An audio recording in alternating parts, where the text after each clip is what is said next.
Hello everyone. आज का हमारा वीडियो लेक्चर का टॉपिक है लाइकेनों का आर्थिक महत्व। तो आज हम ये देखते हैं कि जितने भी प्रकार के जो लाइकेन हैं जो कि एल्गी और फंजाई के घटकों से मिलकर बने हुए होते हैं, उनका क्या क्या इकोनॉमिक यूज होता है। ये जो वीडियो लेक्चर है मुख्य रूप से हमारे हिंदी भाषी के जो विद्यार्थी हैं उनके लिए बनाया गया है, और इंग्लिश मीडियम का जो वीडियो है वो मैं अलग से अपलोड करूंगा। तो आज हम स्टार्ट करते हैं। आपको इस पिक्चर के अंदर जितने प्रकार की ये जो प्लांट्स दिखाई दे रहे हैं रंग बिरंगे, वो सारे के सारे लाइकेन हैं। कुछ लाइकेन फोलियोज लाइकेन है और कुछ जो अधिकांश जो है वो फ्रूटिकोज लाइकेन हैं। तो आप इन सबके देख सकते हैं कितने कलरफुल और कितने ब्यूटीफुल होते हैं। और ये जितने प्रकार के लाइकेन हैं, ये सभी लाइकेन जहां पर किसी प्रकार का वायु प्रदूषण नहीं होता है वहीं पर पाए जाते हैं। और भारत के अंदर मुख्य रूप से आप देखेंगे तो उत्तराखंड, हिमाचल प्रदेश और जम्मू कश्मीर और माउंट आबू कुछ इलाकों के अंदर लाइकेन पाए जाते हैं।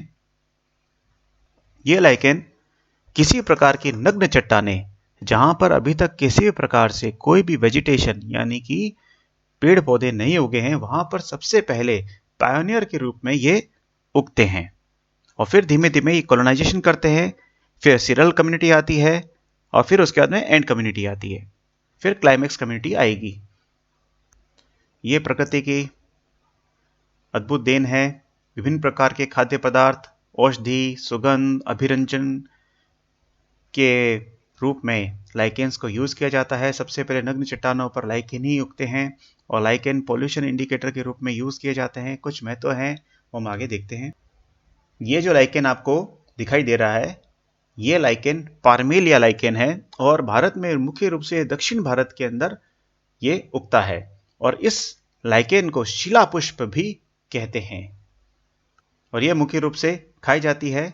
तो अगर हम फूड और फॉडर के रूप में हम इनका उपयोग देखते हैं तो पार्मेलिया का नाम सबसे पहले लिया जाएगा, फिर लेकिनोरा है, अम्बिलिकेरिया का यूज फूड और फॉडर के रूप में यूज किया जाता है। साथ ही साथ आप इस लाइन पे ध्यान दीजिए, ये बहुत क्वेश्चन बहुत ही 1 नंबर के या 1.5 नंबर में जो छोटे होते हैं क्वेश्चंस, उसमें आता है लाइकेन में लाइकेनिन नामक कार्बोहाइड्रेट पाया जाता है।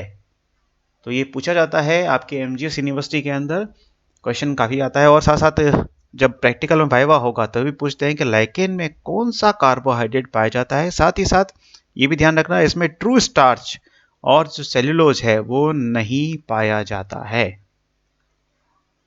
लाइकेन का अगर हम मेडिसिन के रूप में यानी कि औषधि के रूप में अगर हम प्रयोग देखते हैं तो ये बाइल, अतिसार यानी डायरिया, जर, nervous disorder, hydrophobia, skin diseases में इनका यूज किया जाता है। और मुख्य रूप से पार्मेलिया परलेटा डायप्सिस के रूप में इनका प्रयोग किया जाएगा। साथ ही साथ जो सांप और बिच्छू के जो डसने के पश्चात इनका उपयोग किया जाता है। और यहाँ एक देखिए, ये इंपॉर्टेंट चीज है, अस्निया और क्लेडोनिया की जो जातियां होती हैं वह अस्निक एसिड प्राप्त होता है जो कि एक ब्रॉड एंटीबायोटिक है, यानी कि ब्रॉड स्पेक्ट्रम एंटीबायोटिक होती है। इस पे 2 क्वेश्चन इससे पहले भी एमजीएस यूनिवर्सिटी पूछे गए हैं कि ब्रॉड स्पेक्ट्रम एंटीबायोटिक कौन है, कौन सी है, ये किन से प्राप्त किया जाता है। और साथ ही साथ रोसेला से इरिथ्रिन नामक दवाई प्रयोग होती है जो कि एल्जीनिया में प्रयोग होती। अगर लाइकेन का यूज डाई के रूप में या स्टेन के रूप में अगर देखें तो अनेक लाइकेन से विभिन्न प्रकार के रंग प्राप्त होते हैं, जैसा कि मैंने अपनी सबसे पहली स्लाइड में बता रखा था। यहाँ पे आप विभिन्न प्रकार की लाइकेन देख रहे हैं। इन लगभग लाइकेन से कोई ना कोई डाई जो है वो निकाली जाती है, चाहे रेड कलर हो, चाहे पर्पल कलर हो, चाहे पिंक कलर हो, इत्यादि डाइज लाइकेन से निकाली जाती है। तो इनका जो प्रयोग है वो डाइज के रूप में विस्तृत रूप से किया जाता है। साथ ही साथ अक्रोलेक या एंड्रोगाइना से रेड स्टेन प्राप्त किया जाता है। ये इसका एग्जाम्पल आप लिख के आइएगा। कॉस्मेटिक और इत्र के रूप में अगर देखा जाए तो ये जो आपको पिक्चर जो दिखाई दे रही है ये एवर्निया लाइकेन की है। यहाँ पे आप देख सकते हैं ये एवर्निया लाइकेन है। ये पेड़ों के ऊपर उनकी जो ब्रांचेस हैं उनके ऊपर एवर्निया लगता है और ये विभिन्न प्रकार के वाष्पशील तेल स्रावित करती हैं और इनका उपयोग मुख्य रूप से कॉस्मेटिक के लिए, साबुन बनाने में या क्रीम बनाने में भी किया जाता है। साथ ही साथ सुडो एवर्निया, फरफुरोसिया, एवर्निया प्रोनोस्टिक का प्रयोग भी इत्र बनाने में किया जाता है।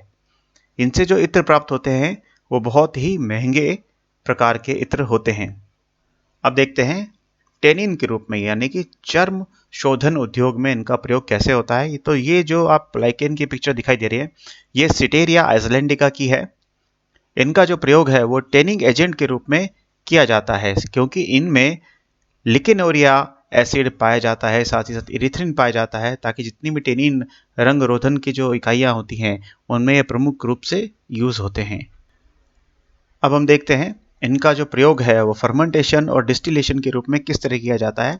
तो ये जो आप लाइकेन देख रहे हैं इसका नाम है क्लेडोनिया रेंजिफेरेना। इसका मुख्य रूप से प्रयोग फर्मेंटेशन और डिस्टिलेशन से जो शराब होती है, अल्कोहल है, वो बनाने में यूज करता है। इनकी जो आकृति है वो आपको रेंडियर की तरह दिखाई देती है। जैसे बारहसिंगा होते हैं उनके ऊपर जो सींग लगे होते हैं, उसी तरह से इनकी आकृति भी वैसी होती है। और ये ठंडे प्रदेशों के अंदर ये लाइकेन उगता है और इनको कहते हैं कि इनको रेंडियर खाते हैं, इसलिए इसका नाम रेंडियर मॉस भी रखा गया है।